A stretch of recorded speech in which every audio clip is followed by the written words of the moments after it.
Did you miss anything at the end of Star Wars Rebels Season 4? Well, I sure did, and it's thanks to you, the community, who have helped me uncover links from the series finale to Season 1 of Rebels and even the original trilogy. So let's get right into the video.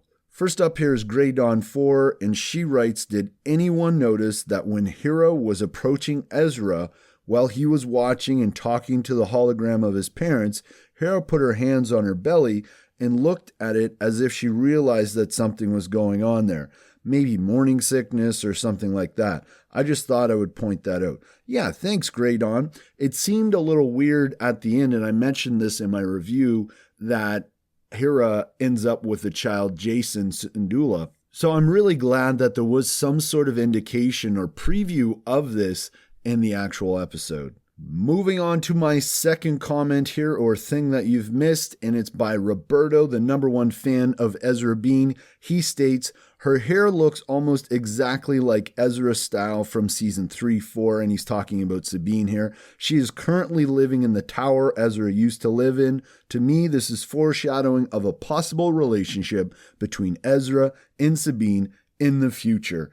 Yeah, great point, Roberto. I think we could totally see a relationship form between Sabine and Ezra. Just look at the way that she sort of touches Ezra in that mural at the very end. But moving on here, we have Medieval Man 9, and he says the soundtrack for the original trilogy was played. It came to a head in the finale, but it was building over the last few episodes.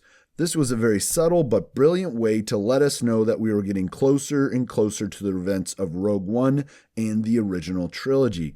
And yeah, thanks for pointing that out, Medieval Man 9. It was definitely something that I completely missed. But moving on here, we have Kissos Man 3. He says, actually, we have seen a lot of times when windows break in space, a laser shield of some sort activates at the window. So this is probably what happens when Ezra and Thrawn go into hyperspace, and Ezra would only need to rely on the Force, of course, at the very beginning. So that's a really cool point, Kissos Man 3. Thanks for pointing that out. But up next here, we have Chrysanthus Hackfaith 4. Sorry for butchering your name.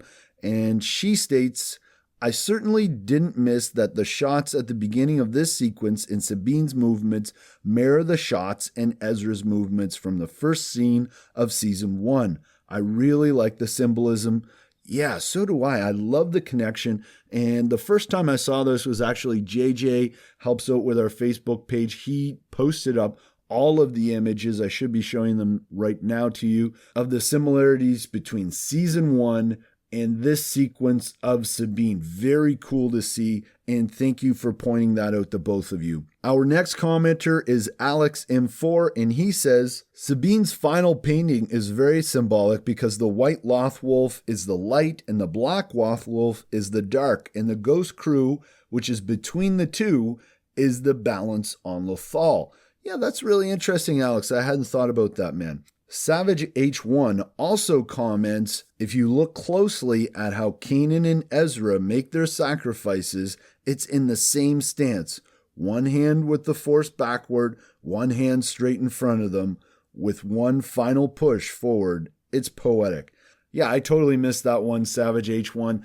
Definitely really cool to see the connection between Master and Padawan in their sacrifices, in their selflessness. So thank you so much for pointing that out. Star Wars Thoughts 4 also mentioned something. It's not something we missed, but it was something interesting, so I thought I'd throw it in here. He says, we know that Thrawn makes it back because he has a book upcoming with Darth Vader. And yeah, that totally could be Star Wars Thoughts, but I don't think that the book is going to happen after season 4. I did put out a video before speculating that that was what would happen. It's definitely going to be very interesting to see exactly what happens in that book. I believe it's out this summer, so we don't have to wait long. The reason why I love you more than many YouTubers is that you are so community-based. You listen to our ideas and talk with no bias and with an open mind. Keep up the videos. Thank you so much, and that is, folks, going to be the focus of my channel moving forward. I know a lot of people who have been with me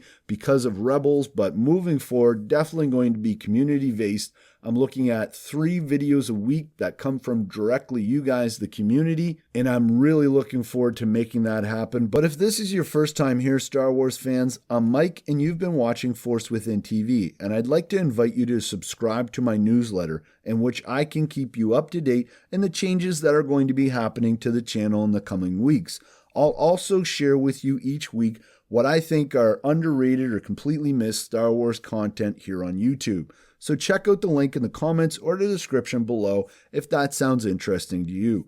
But also, before you go, please consider answering the question of the day. And today the question is, was there anything else we missed in those last few episodes of Star Wars Rebels? Let me know in the comments below. It doesn't just have to be the season finale, but maybe some of the other episodes. And as always, remember to use the Force within you to make the Star Wars community a better place. Share your thoughts and ideas and encourage those who do the same. May the Force be with you.